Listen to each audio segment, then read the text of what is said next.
Friends, welcome to learner ए के YouTube channel. तो friends, कैसे आप सब? आई होप आप लोग अच्छे होंगे। तो फ्रेंड्स, आज हम लोग जानेंगे बीएड के एक इम्पॉर्टेंट टॉपिक के बारे में, जिसका नाम है शिक्षण सूत्र यानी कि टीचिंग मेथड।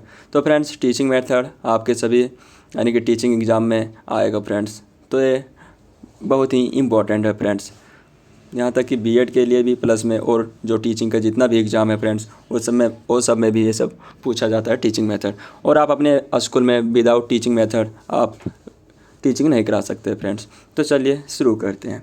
तो सबसे फर्स्ट हम लोग जानते हैं शिक्षण सूत्र का अर्थ। तो मनोवैज्ञानिक और शिक्षा शास्त्रियों ने अपने अनुभवों विचारों को सूत्र रूप में प्रस्तुत किया है, जिन्हें शिक्षण सूत्र कहा जाता है।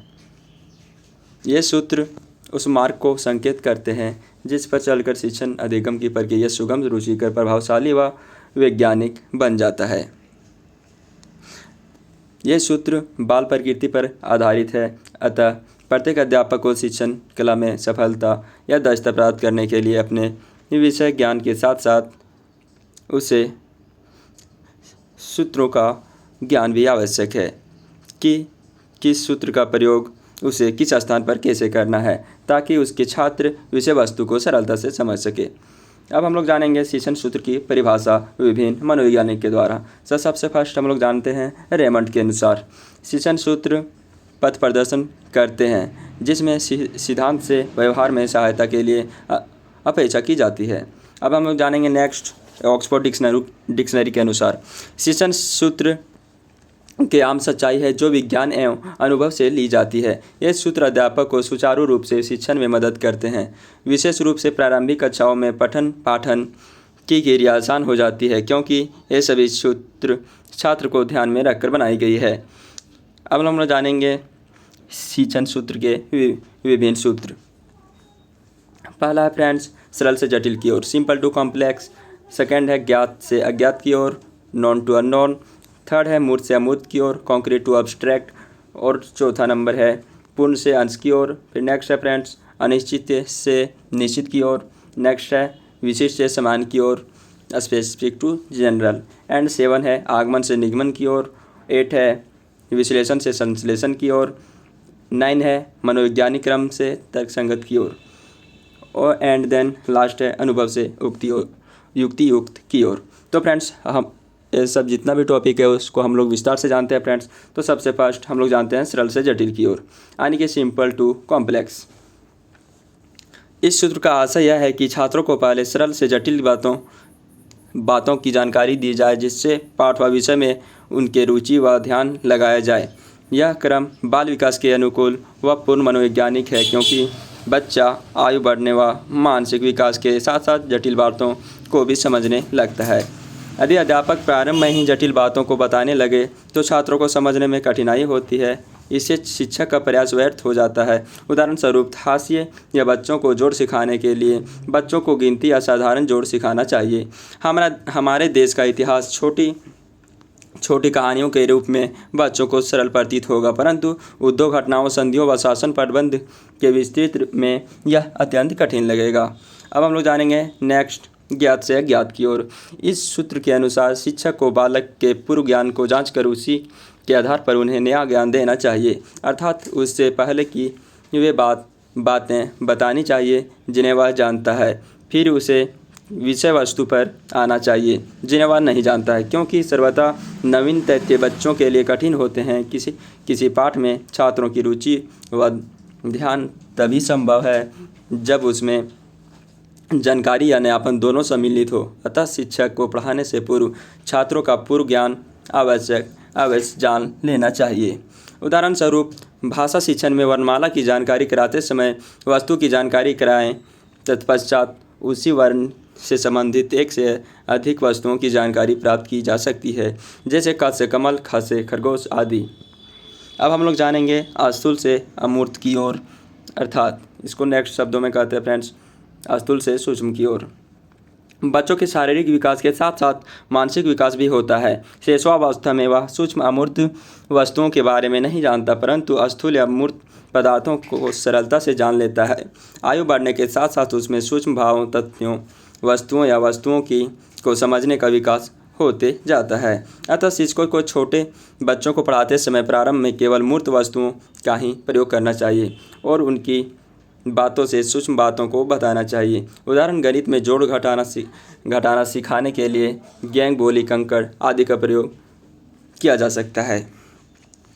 एंड नेक्स्ट है पूर्ण से अंश की ओर। यह सूत्र गेस्टाल्ट सिद्धांत पर आधारित है।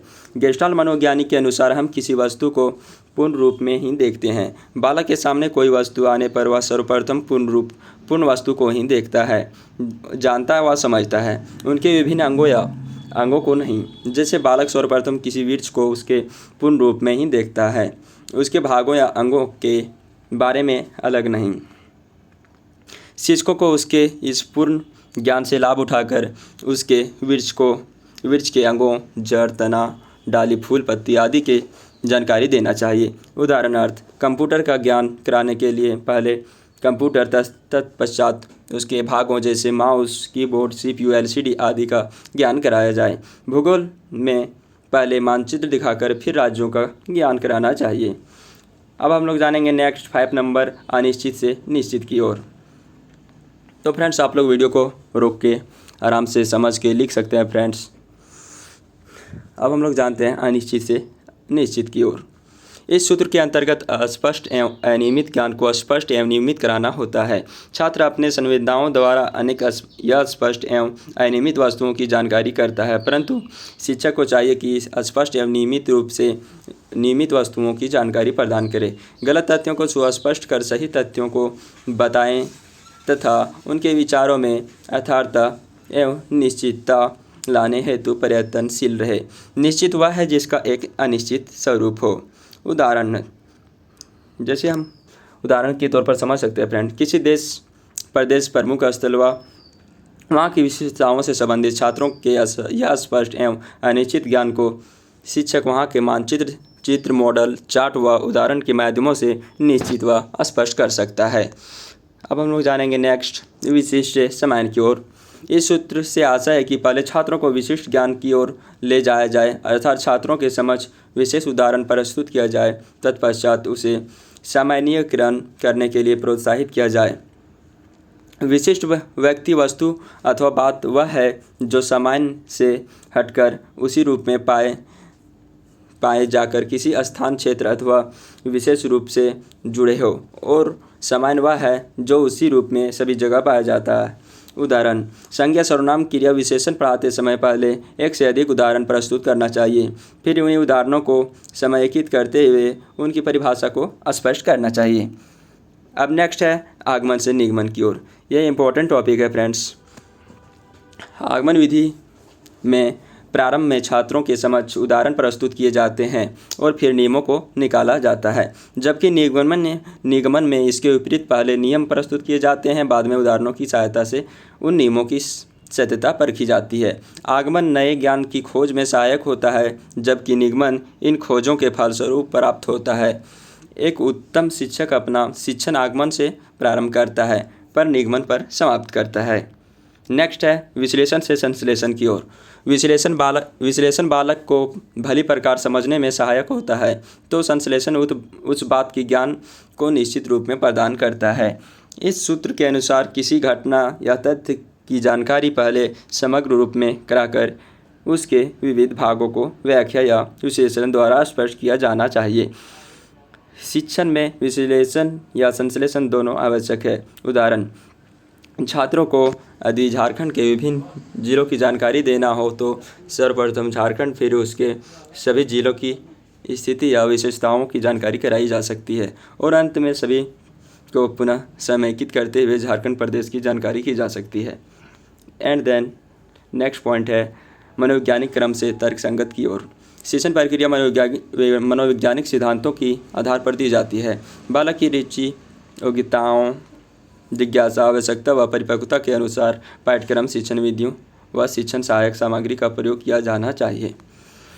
तर्कात्मक विधि के अनुसार ज्ञान पाठ को तर्कसंगत ढंग से विभिन्न वर्गों में विभाजित किया जाता है और एक एक करके छात्रों के समक्ष प्रस्तुत किया जाता है। शिक्षक को चाहिए कि वह पहले मनोवैज्ञानिक ढंग से शिक्षण आयोजित करे और फिर धीरे धीरे उसके मानसिक विकास के अनुकूल ज्ञान को तर्कसम्मत के अनुसार शिक्षण को लेकर चले। उदाहरण है, भाषा में शिक्षण का तार्किक क्रम वर्ण एवं ध्वनि के पश्चात वाक्य सिखाने का है, जबकि मनोवैज्ञानिक क्रम के अनुसार पहले वाक्य फिर वर्ण या ध्वनि के बारे में जानकारी करानी चाहिए। नेक्स्ट है अनुभव से उक्तियोक्त की ओर। अनुभूत ज्ञान वह होता है जिसे बालक अपने निरीक्षण व अनुभव द्वारा प्राप्त करता है। उसके द्वारा अपूर्ण या अनिश्चित ज्ञान को वास्तविकता व अस्थायी बनाने के लिए उसे तर्कयुक्त बनाना चाहिए। अतः शिक्षक को बच्चों के अनुभव द्वारा प्राप्त ज्ञान को विविध विधियों या सामग्रियों के प्रयोग द्वारा तर्कसंगत व युक्तियुक्त बनाने की कोशिश करनी चाहिए। सूर्योदय व सूर्यास्त वह प्रतिदिन देखता है। गर्मी के बाद फिर वर्षा, फिर जाड़ा आता है। सर्दियों में कोहरा भी देखता है तथा बरसात में जोरदार बारिश देखता है। परंतु ऐसा क्यों होता है और इसका क्या कारण है, वह बच्चे नहीं समझ पाता है। अतः शिक्षक को कारण सहित व उदाहरण TLM के माध्यम से उसकी जिज्ञासाओं का समाधान करना चाहिए, जिससे उसका ज्ञान युक्तियुक्त बन सकता है। अब हम लोग जानेंगे शिक्षण सूत्र का उपयोगिता। फर्स्ट है शिक्षक के पाठ्यवस्तु के स्वरूप को विकसित करने में। एंड नेक्स्ट है कक्षा में पाठ आरंभ करने के पूर्व ज्ञात से अज्ञात की ओर अग्रसर होने में। एंड नेक्स्ट है शिक्षण द्वारा अधिगम परिस्थितियों को उत्पन्न करने में। एंड नेक्स्ट पॉइंट है शिक्षण सूत्रों के उपयोग से उद्देश्यों की प्राप्ति करने में। एंड नेक्स्ट है शिक्षण के सभी स्तरों स्मृतियों, बोध तथा चिंतन स्तर में। एंड लास्ट है फ्रेंड्स प्राथमिक स्तर से विश्वविद्यालय स्तर के सभी विषयों में। तो फ्रेंड्स आई होप आप लोग को वीडियो अच्छा लगा होगा। तो आप लोग वीडियो को पॉज करके एक एक पॉइंट नोट डाउन कर सकते हैं फ्रेंड्स। तो वीडियो कैसा लगा लाइक, कमेंट एंड सब्सक्राइब करें और अपने दोस्तों को शेयर करें फ्रेंड्स। तो चलिए मिलते हैं नेक्स्ट वीडियो में।